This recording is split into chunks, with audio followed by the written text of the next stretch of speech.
A Pennsylvania family's new home harbored something ancient, violent, and determined to drive them out, or worse. The two-story colonial house sits on a quiet street in West Pittston, Pennsylvania, its white siding and dark shutters offering no hint of the terror that unfolded within its walls. Built decades earlier on land with a history the Smurl family never thought to investigate, the duplex seemed like an answer to prayers when Jack and Janet Smurl purchased it in 1973. They moved into one half with their daughters Dawn and Heather, while Jack's parents, John and Mary Smurl, occupied the other. For the first few years, life proceeded normally.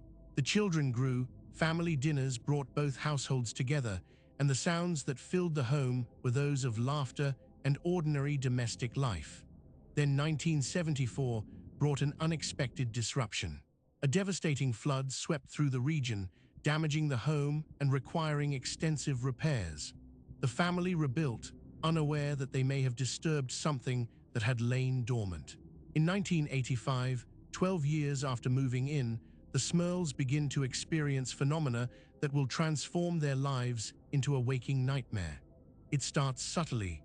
Televisions turn on and off without anyone touching them. The family hears strange noises, scratching sounds within the walls, footsteps in empty rooms, voices whispering words no one can quite distinguish. Janet Smurl notices odd stains appearing on the carpet, dark marks that resist all attempts at cleaning. The toilet flushes repeatedly on its own, drawers open and close without human hands. The family tries to rationalize these occurrences, attributing them to faulty wiring or plumbing issues. But the phenomena escalate beyond what any rational explanation can encompass. The entity makes itself known through increasingly aggressive manifestations. A dark, shadowy figure begins appearing throughout the house, a humanoid shape that radiates malevolence. It moves through rooms with purpose, seeming to watch the family with an intelligence that is distinctly hostile. The temperature drops suddenly in its presence, the air growing thick and oppressive. Foul odors permeate rooms without source, the stench of decay and something else, something sulfurous that makes the family gag and retreat. Dawn and Heather report being touched by invisible hands, feeling something grab at them in the darkness of their bedroom. Janet experiences the most violent encounters.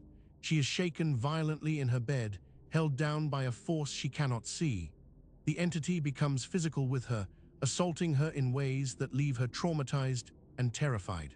Jack witnesses his wife being attacked, seeing her body lifted and thrown by something he cannot fight, an enemy without form or substance that he is powerless to protect her from. The manifestations spread to Jack's parents' side of the duplex. Mary Smurl sees the dark figure in her home, feels the oppressive presence that makes breathing difficult. Objects levitate before the family's eyes, chairs rise from the floor, small items fly across rooms with violent force. The entity demonstrates its power through acts of destruction and intimidation. It scratches deep gouges into furniture and walls. It creates sounds so loud the neighbors hear them, banging, crashing, guttural roars that seem to come from something far larger than human. The Smurls reach out for help, desperate for answers and relief. They contact Ed and Lorraine Warren, paranormal investigators whose reputation for handling extreme cases of inhuman haunting has spread throughout the region. The Warrens arrive in West Pittston and begin their investigation, bringing with them decades of experience confronting demonic entities. Lorraine Warren, a clairvoyant, senses immediately that the Smurl home harbors something far more dangerous than a residual haunting or troubled human spirit. The Warrens determine that the family faces a demonic infestation, a non-human entity that has attached itself to the property and the people within it. The entity shows characteristics consistent with demonic activity: the foul odors, the violent attacks, the sexual assault, the overwhelming sense of evil that permeates the space.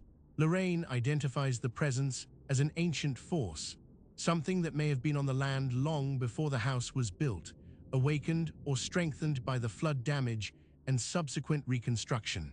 Ed Warren brings in Paul Kurtz, a researcher, and other team members to document the phenomena. They conduct extensive interviews with the family, gathering detailed accounts of each incident. The investigation reveals a pattern of escalation, a methodical campaign of terror designed to break the family's will. The entity feeds on their fear, growing stronger with each manifestation. The Warrens arrange for multiple exorcisms and blessings to be performed on the property, calling upon religious authority to combat the demonic presence. But the entity does not yield easily. The attacks continue even as prayers are said, and holy water is sprinkled throughout the home. The Smurls find themselves caught in a spiritual warfare that threatens not just their peace of mind, but their very souls. The stress tears at the family's cohesion. Neighbors, hearing rumors of the haunting, become hostile. Some accuse the Smurls of fabricating the entire story for attention or profit. The family finds themselves fighting on two fronts, against the entity within their home and against the skepticism and judgment of their community. The media learns of the case, and the Smurl haunting becomes national news. Television crews and journalists descend on West Pittston, transforming the quiet street into a circus of curiosity seekers and reporters. The family cooperates with some media requests, hoping that public awareness might bring them additional help. Instead, it brings more scrutiny and more doubt. Skeptics dissect every claim, searching for evidence of fraud or delusion. The Smurls endure this exposure because they have no other choice. They need help, and traditional channels have failed to provide lasting relief. Throughout 1986 and into 1987, the battle continues. Additional exorcisms are performed. The Warrens return multiple times, working with priests and using every tool in their arsenal to drive the entity out. Janet Smurl remains a primary target, suffering attacks that leave her physically and emotionally devastated. The children struggle with nightmares and fear, their childhood innocence shattered by the presence that lurks in their home. Jack and his father try to maintain strength for their families, but they too show the strain of living under constant supernatural siege. Gradually, after multiple interventions and relentless spiritual warfare, the manifestations begin to lessen in frequency and intensity. The entity, weakened by repeated exorcisms and the family's refusal to abandon their home, retreats but never fully departs. The Smurls report periods of quiet interrupted by occasional resurgences of activity, as if the presence still lingers, waiting for moments of vulnerability.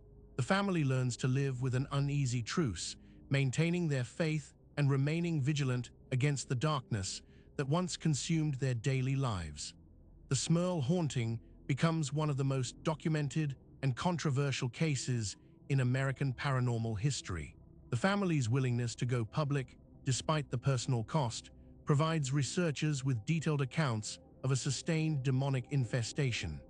Skeptics continue to question the authenticity of the events, but those who witnessed the family's suffering and the physical evidence of the manifestations find the case compelling and disturbing. The house in West Pittston stands as a reminder that some locations harbor presences beyond human understanding. The Smurl family's ordeal demonstrates the profound impact that paranormal activity can have on ordinary people thrust into extraordinary circumstances. Their story raises questions about the nature of evil, the reality of spiritual warfare, and the limits of human understanding when confronted with forces that operate outside the natural order. The case remains a subject of study and debate, a testament to one family's courage in facing an enemy that could not be seen, could not be reasoned with, and very nearly could not be survived. This story was created with AI assistance based on documented case files. All events reference real investigations and reported incidents.